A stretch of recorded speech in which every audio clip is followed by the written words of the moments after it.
Welcome to This Explainer. Today we're diving into a really fascinating, wide-ranging conversation between conservative commentators Joe Pags and Erin Molan. Now, right off the bat, our goal here isn't to take sides. Absolutely not.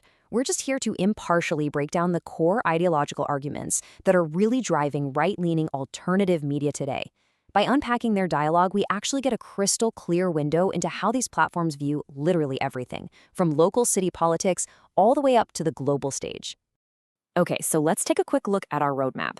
We're going to cover 6 main themes today. 1, critiquing progressive politicians. 2, the indoctrination argument. 3, views on socialism. 4, global conflicts and protests. 5, claims of election interference. And finally, 6, the role of media. You know, this conversation jumps around a lot, from New York City mayor policies to massive international affairs. So organizing it this way really helps us nail down exactly how these viewpoints connect. All right, Theme 1, critiquing progressive politicians. The hosts kick things off by targeting domestic progressive figures, and they really zero in on Zohran Mamdani, a New York City mayoral candidate, as their main case study.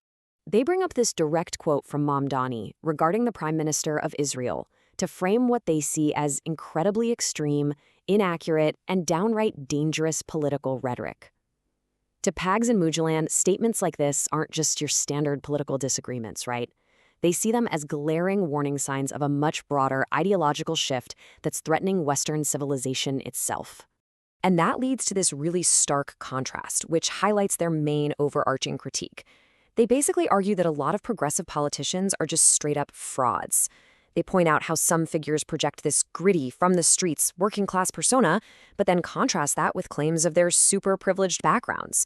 We're talking examples like having a mother with a $5 million net worth or attending a $38,000 a year private school.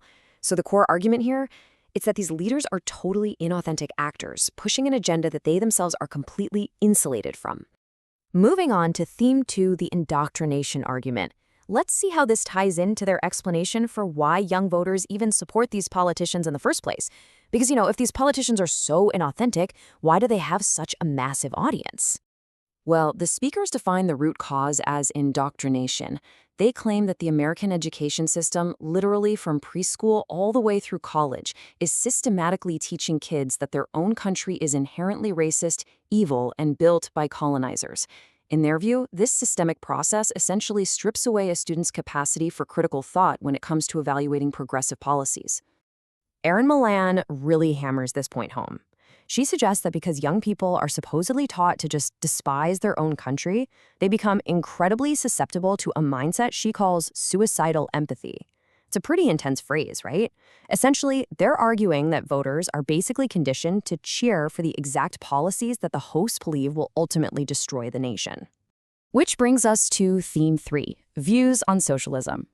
This whole systemic critique flows right into their take on specific progressive policies, especially those dealing with municipal services and housing, which they see as a total Trojan horse for communism. Notice the sharp juxtaposition here between these progressive promises of free goods and what the hosts argue is the actual on-the-ground reality. Molan shares this kind of funny anecdote to underscore the absurdity of it all. She talks about how she nearly got arrested in New York City for just walking out with an unpaid pint of milk, sarcastically claiming she thought it was quote-unquote free based on progressive rhetoric. But jokes aside, the real point is that the true reality behind these promises is massive infrastructure decay. And here's the crucial part. They believe this decay is actually being weaponized. Pads lays out the specific 4-step playbook. Step 1, politicians freeze rent. Step 2, landlords suddenly can't afford building maintenance. Step 3, the buildings fall into disrepair, so the city steps in and takes them over. And finally, Step 4, the government is now controlling your home, your utilities, and your heat. For them, this is basically a backdoor to total state control, pushed by groups like the Democrat Socialists of America. So how exactly do the speakers bridge these very local domestic warnings, like New York City rent control, to the massive, incredibly complex stage of international affairs? That brings us to Theme 4, global conflicts and protests. They bridge that gap by shifting the focus globally, specifically calling out what they see as huge hypocrisy in how progressive politicians treat foreign adversaries compared to domestic issues. The hosts make a few key assertions about the Middle East here. They frame Hamas strictly as a direct proxy of the Islamic regime of Iran, and they fiercely defend Israel's actions following the October 7th attacks. But what they really zero in on is this glaring contradiction. They accuse progressive figures of aligning with hostile foreign regimes like Iran while completely ignoring the alleged slaughter of 55,000 innocent Iranian citizens who were just protesting for their own freedom. For the hosts, this proves these politicians aren't human rights defenders at all, but rather agents of anti-American change. All right, theme 5, claims of election interference. This deep, deep distrust of government narratives seamlessly transitions right into their sweeping claims about the 2020 U.S. presidential election. Citing figures like Rudy Giuliani and Mike Lindell, Pags asserts that multiple foreign actors directly manipulated the 2020 election infrastructure. He specifically points to a multi-trillion-dollar cartel in Venezuela that allegedly manufactured the voting machines and software. And it's not just Venezuela. Both China and Iran are also accused of massive, coordinated election meddling, all supposedly aimed at removing Donald Trump from power. To back up this idea of massive foreign interference, Pags points to the sheer scale of the allegations. He cites a frankly staggering claim of 230 to 240 million fraudulent voter registrations, allegedly driven by China. He argues that this number mathematically completely invalidates the 81 million legitimate votes recorded for Joe Biden. So in his view, the entire election outcome was artificially engineered by foreign adversaries. Finally, let's look at theme 6, the role of media. We absolutely have to examine how the hosts view the mainstream media's role in communicating, or, as they would argue, completely failing to communicate these events to the American public. This really points to the ultimate dividing line in modern media today. The speakers argue that mainstream networks like CNN and CBS are fundamentally complicit in a massive cover-up. Instead of investigating these huge claims of foreign election interference or exposing the alleged frauds in progressive politics, the hosts claim the mainstream media just purposefully dismisses all these threats as mere propaganda or, just sore loser complaints.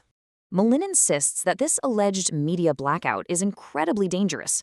She argues that by refusing to cover these stories seriously, traditional networks are actively preventing the American public from grasping the true existential threats posed by nations like China and Iran. Their logic is that without the media sounding the alarm, the public is just never going to support the measures needed to actually defend the country. So, in stark contrast to that mainstream press, the hosts clearly position themselves and their own platforms as the essential, independent truth-tellers. They view their mission as completely untethered from mainstream narratives. They are dedicated entirely to unmasking systemic lies and holding power to account in ways that traditional networks absolutely refuse to do. They really see themselves as the absolute last line of defense when it comes to informing the public. Which leaves us with this final, really important thought to consider. As alternative independent platforms continue to rapidly grow by fundamentally distrusting and rejecting traditional institutions, the gap in what citizens even accept as basic facts is only getting wider and wider. So how will this entirely fragmented reality impact the future of our global political discourse? It's a huge question and one we all really need to be thinking about. Thanks so much for joining me on this explainer. Keep analyzing, keep questioning, and I'll catch you next time.